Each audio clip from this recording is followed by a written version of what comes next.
Hello दोस्तों, हमारे YouTube channel excellent exam में मैं विवेक आपका फिर से स्वागत करता हूं। दोस्तों आज हम लेकर आ चुके हैं यूपी बोर्ड द्वारा जारी मॉडल पेपर 2021-22 का। जी हां दोस्तों, और जैसे हम बताएंगे सेम इसी तरीके से आपको बोर्ड एग्जाम यानी 30 मार्च के पेपर भी आपको देखने के लिए क्वेश्चन मिल जाएगा। तो दोस्तों वीडियो को आप लोग अंत तक देखिएगा, तभी आपको सब कुछ क्लियर होगा। और दोस्तों जिस तरीके से इस साल का नया पैटर्न इंग्लिश का आया हुआ है, इससे आप सभी कमजोर से कमजोर भी छात्र जो है बताने पर आप लोग आसानी से पास हो जाएंगे। ठीक है, तो क्लास शुरू करने से पहले जितने स्टूडेंट फटाफट इस क्लास को आप लोग लाइक कर दीजिए, शेयर जरूर करिएगा, और जो हमारे नए प्यारे स्टूडेंट हैं फटाफट इस चैनल को आप लोग सब्सक्राइब कर लीजिएगा, ताकि जो भी इंपॉर्टेंट क्लास चले उसका नोटिफिकेशन आप तक पहुंच सके। ठीक है, या फिर दोस्तों आपको बोर्ड एग्जाम से कोई भी प्रॉब्लम है तो आप हमें 9451094356 पर हमें व्हाट्सएप मैसेज कर सकते हैं, या फिर दोस्तों व्हाट्सएप का ग्रुप और टेलीग्राम का ग्रुप का जो लिंक है आपको डिस्क्रिप्शन बॉक्स में मिल जाएगा, फटाफट वहां से आप जुड़ जाइएगा, ताकि हमें जो पीडीएफ प्रोवाइड करना होता है इंपॉर्टेंट क्वेश्चन का सोल्यूशन सहित, तो वो भी हम आपको वहां पर प्रोवाइड करते रहते हैं। चलिए अब बात करते हैं दोस्तों कि किस तरीके से अब यूपी बोर्ड में आपसे क्वेश्चन पूछा जाएगा। तो यहाँ आप देख सकते हैं समय आपको पता ही है कि 3 घंटा 15 मिनट का मिलेगा। 15 मिनट जो है आपको प्रश्न पत्र पढ़ने के लिए मिलेगा। बात करते हैं इंग्लिश का एक ही पेपर होगा, और इसका मार्क्स की बात करें तो ये 100 अंक का रहने वाला है। और कुछ इसमें इंट्रोडक्शन दिया गया, जैसा कि आप सभी जानते हैं कि सभी क्वेश्चन करना आपको अनिवार्य है, और सभी क्वेश्चन का जो अंक है उनके सामने दिया गया है। ठीक है, चलिए अब दोस्तों बात करते हैं कि ये इंग्लिश वाले पेपर को ध्यान सुनिएगा। इस इंग्लिश वाले पेपर को सेक्शन यानी कि सेक्शन ए बी सी और डी यानी कि 4 खंड में बांटा गया है। तो सेक्शन ए में आपसे रीडिंग रहेगा, जैसे अनसेन पैसेज पहले आता था, अब क्या रहेगा इसमें एक पैसेज दिया रहेगा, उस पैसेज से जो है कि आपसे क्वेश्चन पूछा जाएगा, और उस क्वेश्चन का आपको आंसर देना होगा। जैसे कि आप हिंदी में पढ़े होंगे, हिंदी गद्यांश में क्या रहता था कि आपको गद्यांश दिया रहता था, उस गद्यांश के माध्यम से आपसे क्वेश्चन पूछे जाते थे और उसका आंसर उसी गद्यांश में होता था। सेम उसी तरीके से यहाँ पर आपको ये पैसेज दिया रहेगा, उस पैसेज से आपको क्वेश्चन पूछा जाएगा, और जो क्वेश्चन पूछा जाएगा उसका आंसर इसी पैसेज में कहीं न कहीं छिपा रहेगा। तो ये बहुत ही सुनहरा मौका। सबसे बड़ी बात करें तो ये जो पैसेज दिया रहेगा ये टोटल 15 अंक का रहेगा, बहुत बड़ी है, यानी 15 अंक बहुत ही आप आसानी से आप पा सकते हैं। बात करते हैं तो दोस्तों इसको रटना नहीं है आपको। ठीक है, कि अगर आप बहुत लोग बच्चे कमेंट करेंगे कि सर इसका हमें इंपॉर्टेंट दे दीजिए, ये देखिए इंपॉर्टेंट नहीं होता, हाँ कुछ प्रोवाइड कर सकते हैं, लेकिन इसको याद करने की आप लोगों को जरूरत नहीं। बस सिर्फ इतना आपको करना है कि जब भी आप एग्जाम में जाइएगा इसको ध्यान से पढ़िएगा कि क्या क्या लिखा गया है, पूरा आप ध्यान से देख लीजिएगा। और इसके बाद जो ये क्वेश्चन है ना, ये क्वेश्चन को आप मिलाएंगे तो इसी में आपको मिलेगा, ये क्वेश्चन खोजेंगे तो इसी मिलेगा, ये क्वेश्चन खोजेंगे इसी मिलेगा, और सेम टू सेम आप देख करके आप इसमें उतार देंगे, यानी कि इसका आंसर लिख देंगे, तो आपको नंबर यहाँ पर मिल जाएगा। और हर एक क्वेश्चन अगर आप हर एक क्वेश्चन का आंसर देते हैं उसके लिए मैं यहाँ पर 3-3 अंक आपको मिल जाएगा आसानी से। ठीक है, तो ये बहुत ही अच्छा इस बार पैटर्न आया हुआ है, तो आप सभी स्टूडेंट बहुत ही अच्छे से अंग्रेजी में पास हो जाएंगे, इसमें आपको भटकना तनिक भी नहीं है। ठीक है, तो आपको पता हो गया कि आंसर ये पैसेज जो आएगा, तो पैसेज का पहला क्वेश्चन हमें पैसेज से रहेगा। ध्यान सुनिएगा, सेक्शन फर्स्ट जो रहेगा वो रीडिंग यानी पैसेज दिया रहेगा, और ये 15 अंक का रहेगा। ठीक है, इसको सिर्फ आपको आंसर लिखना होगा, ये आपके किसी बुक से नहीं रहेगा। ठीक, तो यहाँ देख लीजिएगा, और इस पैसेज का आपको आंसर देना होगा। इसके बाद दोस्तों बात करते हैं सेक्शन आपका बी आ जाएगा, जो कि आपके राइटिंग से रहेगा। ठीक है, राइटिंग का मतलब इसमें एग्जाम पैटर्न में ये कहा गया है कि किस तरीके से आप अपना राइटिंग यहाँ पर लिखते हैं। जैसे कि यहाँ पर एक आपको आ जाएगा आर्टिकल यानी कि निबंध लिखने के लिए 100 से 150 शब्दों में, और ये जो रहेगा वो 10 अंक का रहेगा। तो 3 यहाँ पर आपको आर्टिकल दिया रहेगा। ठीक है, जैसे यहाँ पर India a land of natural beauty, और ज्वाइंट फैमिली सिस्टम, और माई प्लान्स फॉर फ्यूचर। ठीक है, तो ये इस तरीके से आपको, जैसे कि आप हिंदी में पढ़े होंगे निबंध, ठीक है, जस्ट उसी तरीके से यहाँ पर आर्टिकल, जिसे हम ऐसे भी कह सकते थे, तो इसी तरीके से दिया रहेगा। तो इसको अपने बारे में अपने हिसाब से आपको लिखना है। तो ये सिंपल सा होता है, आप ट्रांसलेशन के माध्यम से बना के ट्रांसलेट करके लिख सकते हैं। ठीक है, और बाकी हम जो इंपॉर्टेंट आर्टिकल रहेगा उसको हम एक बार बता देंगे, और नेक्स्ट वीडियो में डिस्कस करेंगे कि आर्टिकल को कैसे लिखा जाए। तो कुछ ऐसे हम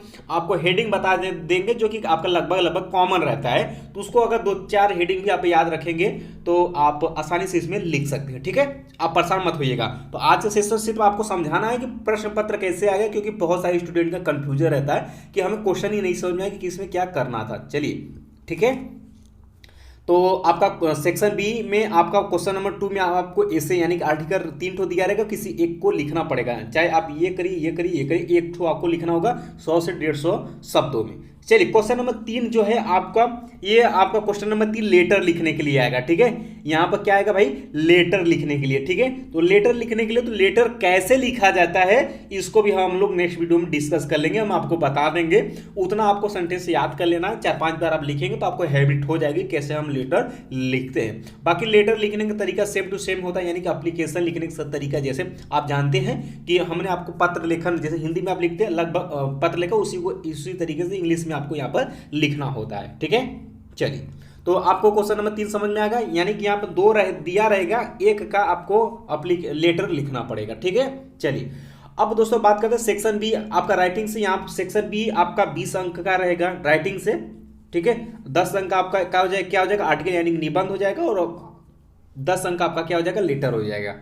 चलिए आगे बढ़ते हैं। इसके बाद दोस्तों आपका सेक्शन सी शुरू हो जाता है, जिसे हम कहेंगे ग्रामर। सेक्शन सी आपको ग्रामर रहेगा, और इससे आपसे पूछे जाएंगे 25 अंक के क्वेश्चन। तो ग्रामर से आपको एकदम घबराना नहीं है, ग्रामर इस पर बहुत इजी कर दिया, यानी पूछने का जो तरीका यहाँ पर दिया हुआ है वो बहुत ही अच्छा दिया, यानी कि यहाँ पर आपको ऑब्जेक्टिव दे दिया है, ठीक है। आपको आंसर नहीं लिखना है, ऑब्जेक्टिव दिया है। तो अगर नहीं भी आता है तो आप कहीं से अपने दोस्तों से भी हेल्प करेंगे तो आपको पता हो जाएगा, नहीं होगा तो भी आप आंख मूंद कर यहाँ पर आप आंसर करेंगे तो आपको सही हो सकता है, ठीक है। तो यहाँ पर आपको देख सकते हैं, तो पहला ऑप्शन जो रहेगा वन वर्ड, जैसे कि दोस्तों अनेक शब्दों का एक शब्द होता है ना, वो इसी तरीके से यहाँ क्या होता है इंग्लिश में वन वर्ड होता है, ठीक है। तो इसके लिए यानी कि इतना ही सेंटेंस दिया तो इसका आंसर कौन सा होगा, ठीक है। आगे बढ़ते हैं, चलिए आगे बढ़े।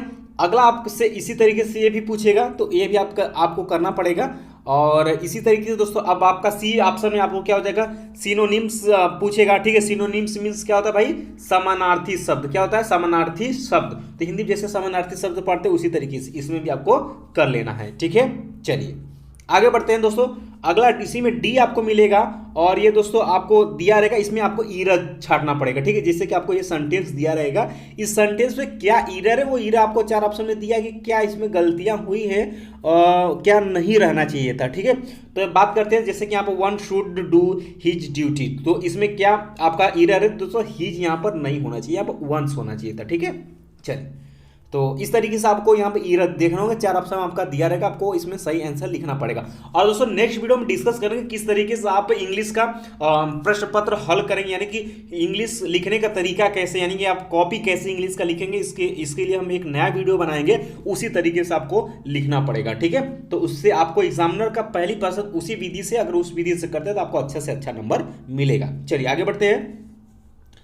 अब यहाँ पर एंटोनिम्स मतलब क्या होता है भाई, विलोम शब्द चुनना होता है, ठीक है। विलोम, तो विलोम भी आप पढ़ेंगे तो आपको क्लियर हो जाएगा। विलोम में हम बहुत सारे क्वेश्चन आपसे करवा देंगे, और उतना आपको तैयार कर लेना, खास करके 19 और 20 के क्वेश्चन आपको देख करके ही जाने हैं। चलिए इसके बाद दोस्तों क्वेश्चन नंबर 5 जो है वो change any one of the following in indirect speech. Question number 5 का ए है, ठीक है। क्वेश्चन नंबर 5 के ए में आपको 2 क्वेश्चन दिया रहेगा, पहला और दूसरा, इसमें से किसी एक का इनडायरेक्ट में आपको बदलना पड़ेगा, और सही बदल देते हैं तो आपको 2 अंक यहाँ पर मिल जाएगा, ठीक है। तो 5वें के क्वेश्चन ए में जो रहेगा वो इनडायरेक्ट में आपको बदलना रहेगा, 2 दिया रहेगा, 1 आपको करना पड़ेगा, ठीक। इसी तरीके से बी में भी आपको रहेगा, ठीक है। कहा है कि combine any one of the following as directed, ठीक है। तो यहाँ पर आपको यहाँ पर 2 क्वेश्चन दिया रहेगा, उसको उस सेंटेंस के शब्द बदलना। देखिए यहाँ पर इसको क्या कहा, इसको कॉम्प्लेक्स सेंटेंस में बदलना है, इसको कंपाउंड सेंटेंस में बदलना है। तो चाहे आपको ये आता तो ये करिए, ये आता तो ये करिएगा, अगर सही करते तो 2 अंक यहाँ पर आपको मिल जाएगा, लेकिन एक ही करना है, ठीक है, दोनों नहीं करना है।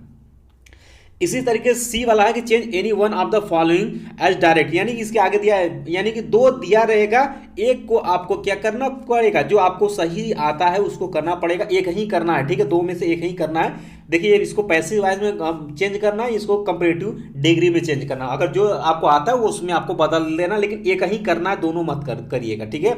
चलिए इसी तरीके से डी वाला कि correct any one of the following sentence, यानी कि दिए हुए, जैसे कि आप हिंदी में पढ़े थे ना कि शब्दों को शुद्ध करके लिखना, उसी तरीके से यहाँ पे ये 2 आपको सेंटेंस दिया रहेगा, दोनों में से किसी एक सेंटेंस को आपको शुद्ध लिखना है। ये इसमें कहीं ना कहीं त्रुटि है, उसको आपको शुद्ध शब्द में यू लिखना है, एक लिखना है आपको, यहाँ पर 2 अंक मिल जाएगा। चलिए आगे बढ़ते हैं। इसी तरीके से 5वें के ई में आपसे पूछेगा कि use any one of the following pairs of word in your one sentence to make the difference in their meaning clear. यानी कि दोस्तों यहाँ जैसे कि वहाँ पर आपने हिंदी में पढ़ा था कि शब्दों का अलग अलग क्या होता है, अर्थ होता है ना, एक ही सेंटेंस रहता है, उसका मीनिंग अलग होता है, ठीक है। उसी तरीके से यहाँ पर भी आपको 2 दिया है, यहाँ पर रिफ्यूज और रिफ्यूज दिया है ना, तो दोनों का अलग अलग अर्थ होता है, तो उसका क्या क्या अर्थ होता है वो आपको लिखना है। या तो आपको ये पता तो ये लिखिए, ये पता है तो ये आप लिखिए, ठीक है। यहाँ देखिए सेल और शेल दिया है, तो जिसका अर्थ आपको मीनिंग अलग अलग आपको लिखना है। दोनों में से एक को करेंगे तो आपको 2 अंक मिलेगा। अब एक बार मैं फिर से क्लियर कर देता हूं कि क्वेश्चन नंबर 5 के A B C D E में सिर्फ एक क्वेश्चन जो आपको आता है, एक ही क्वेश्चन आपको करना है, 2 अंक का रहेगा, दोनों नहीं करना है, ठीक है। क्लियर हो गया। चलिए इसके बाद दोस्तों क्वेश्चन नंबर 6 आपका आ जाता है कि translate the following passage in English, यानी हिंदी में दिया रहेगा, इसका ट्रांसलेट आपको किस में करना पड़ेगा, इंग्लिश में करना पड़ेगा, ठीक है। तो इसको आप कर सकते हैं, सिंपल सा है, आप इसको कर सकते हैं। इसके लिए 5 अंक यहाँ निर्धारित किया गया है। चलिए आगे बढ़ते हैं दोस्तों। इस तरीके से आपका अब ग्रामर आपका समाप्त हो चुका है।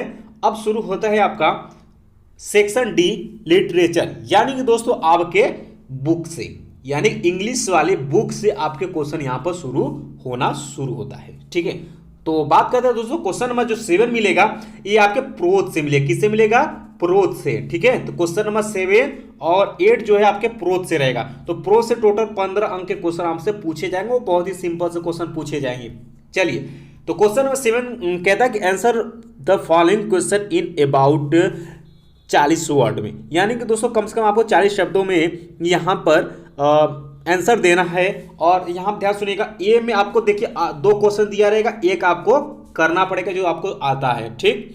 उसी तरीके से बी है, बी में 2 क्वेश्चन दिया रहेगा, एक आपको करना पड़ेगा जो आपको आता है।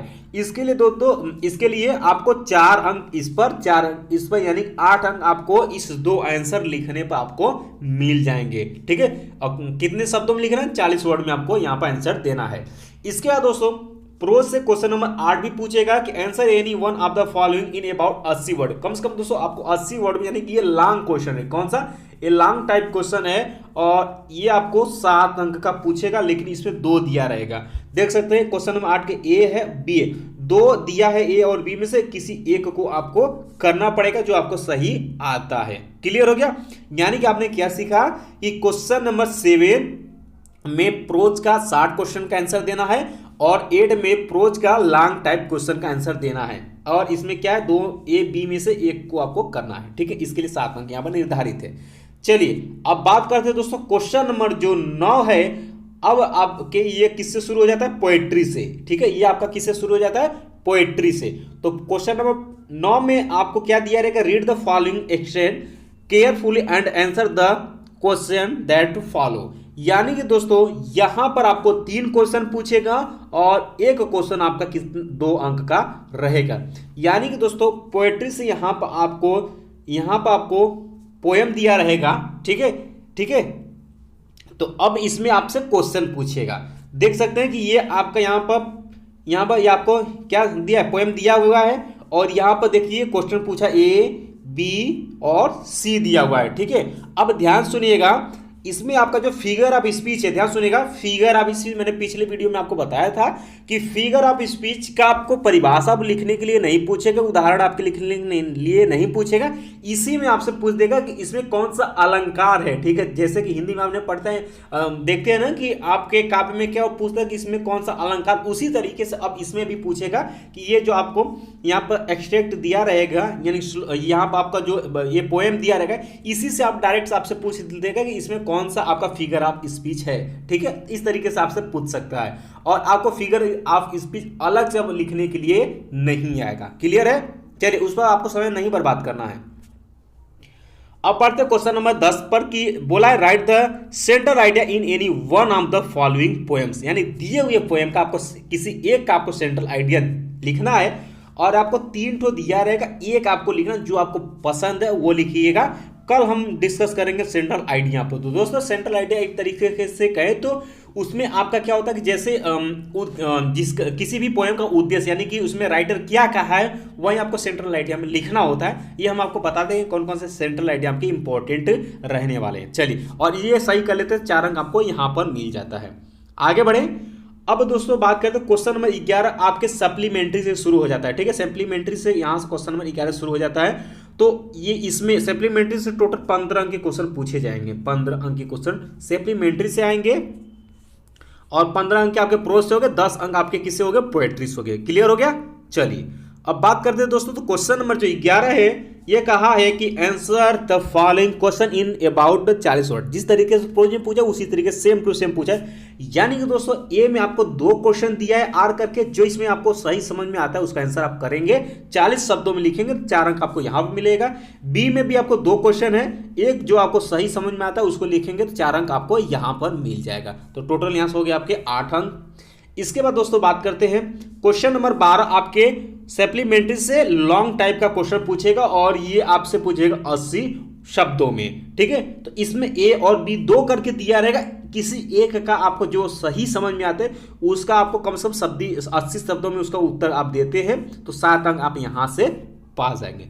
यानी कि दोस्तों हमने पैटर्न देखकर हमें यह पता चला कि अगर कमजोर से कमजोर छात्र भी रहेगा तो भी वह इंग्लिश में अच्छा से अच्छा नंबर लेकर के आ सकता है, क्योंकि इस तरीके आज इस साल का जो पैटर्न फॉलो किया गया है बहुत ही अच्छा पैटर्न फॉलो किया गया है। अगर आप सभी थोड़ा सा भी मेहनत करते हैं तो शानदार तरीके से इंग्लिश में आप अंक अर्जित कर सकते हैं। ठीक है, तो दोस्तों आई होप कि आपको ये सेशन अच्छे समझ में आ गया है कि किस तरीके से आपको 30 मार्च को पेपर देखने के लिए मिलेगा। ये यूपी बोर्ड द्वारा जारी किया गया मॉडल पेपर है और इसी पैटर्न में आपसे क्वेश्चन भी पूछा जाएगा। उम्मीद है आप सब पैटर्न अच्छे समझ गए होंगे। बाकी कल से हम आपको बताएंगे कि इंपॉर्टेंट क्वेश्चन यानी कि इसमें जो जो ज़्यादातर रिपीटेड क्वेश्चन उसको हम आपको क्लियर करवा देंगे और कॉपी किस तरीके से आप इंग्लिश का लिखेंगे बोर्ड एग्जाम में वो भी हम आपको बता देंगे। लेटर कैसे लिखा जाता है ऐसे यानी कि राइटिंग में आपके कौन कौन से इंपॉर्टेंट वो भी हम आपको प्रोवाइड करा देंगे। ठीक है, तो अभी तक जो हमारे प्यारे स्टूडेंट नए हैं अभी तक चैनल को आप लोग सब्सक्राइब नहीं किए, चैनल को आप लोग सब्सक्राइब कर लीजिएगा और अभी तक वीडियो को लाइक नहीं किए वीडियो को लाइक कर दीजिएगा और अपने दोस्तों में तुरंत अभी शेयर कर दीजिएगा। ठीक है, मिलते हैं दोस्तों नेक्स्ट वीडियो में, तब तक के लिए जय हिंद जय भारत।